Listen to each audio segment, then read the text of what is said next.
अंदर बंद रखना तो क्लास में भी चाहिए किया टाइमिंग से करनी किया टीवी जो आसान है उसी थोड़ा टाइम दियो। अच्छा पहले तो बधाई के पत्र और आभार प्रकट करना प्रधानमंत्री जी नरेंद्र मोदी जी का अयोध्या की पावन धरती से उन्होंने हमारे आस्था स्थल कटरा से दूसरी वंदे भारत को फ्लैग ऑफ किया। और आपको स्मरण होगा कि 2019 में जब ये कल्पना आई थी वंदे भारत एक्सप्रेस ट्रेन की तो दूसरी वंदे भारत हमें कटरा में मिली थी पहले वाराणसी और जब दूसरी वंदे भारत देने का काम आया तो उसमें भी पहले ही फेज में कटरा को शामिल कर दिया और आज ये जो सेरेमोनियल रन हुआ है ये उन सभी स्टॉप से होकर के जा रहा है जो इसके प्लान में है। इसके बाद कुछ दिन के बाद ये विधिवत चलेगा और ये नहीं है कि उसी दिन से या 3 दिन से ये कठुआ उधमपुर में रुकना शुरू हो जाएगा। ये रेकी रन है ये अब इसका ये आकलन करेंगे कि कैसा टाइम रहेगा, कितना स्टॉप रहेगा, क्या फिजिबिलिटी रहेगी।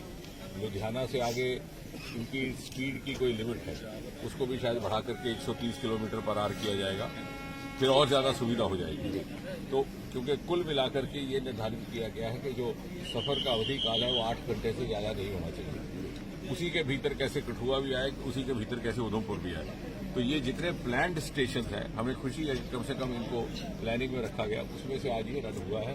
आने वाले टाइम में कैसे कैसे आगे बढ़ेंगे अगले कुछ महीनों में ये सारा कुछ डॉक्टर साहब क्या देखते हैं यहाँ पर पर्यटन की दृष्टि से किस तरह देखते हैं पर्यटन की दृष्टि से मैं तो ये कहूंगा कि इसी के साथ साथ एक्सप्रेस कॉरिडोर बन रहा है जो भी हमारे यहाँ से होकर के गुजरेगा।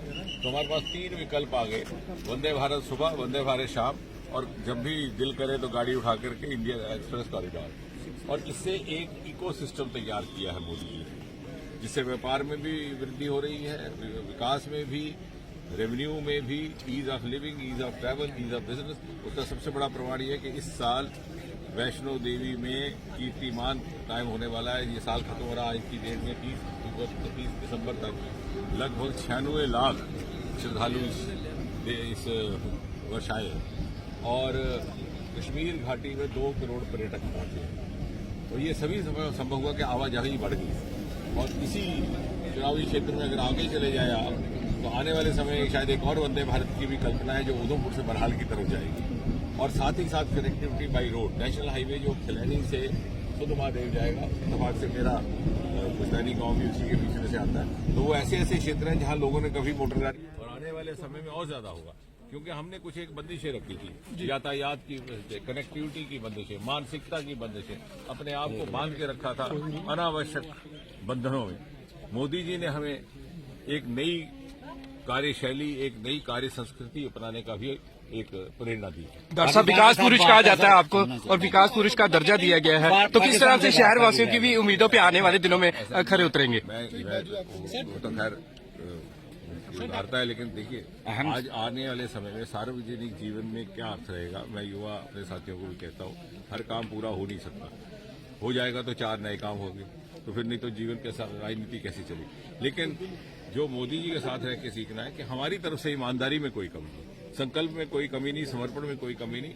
अब जैसे मैं अक्सर एक उदाहरण देता हूँ कि कोई माता पिता चाहते हैं कि मेरा बेटा डॉक्टर बने, जो नई सीट मिलती फिर वो कहता है प्राइवेट कॉलेज करो, प्राइवेट कॉलेज की डोनेशन नहीं मिलती तो कहता है भाई क्या करना BSc कर ले। लेकिन ये बेटा ये नहीं कहता कि मेरा बाप दुष्ट है क्योंकि उस पर विश्वसनीयता है। अब विश्वसनीयता का युग है, हमारा युवा निर्णायक रहेगा वोटर के तौर पर, इलेक्शन के तौर पर। हमें उसको ये विश्वास रखना है कि जो हम बात कर रहे हैं तर्क के साथ, तर्क तुलना तथ्य। वो जमाना जाता रहा कि आप सिर्फ बयानबाजी से ठग सकते थे।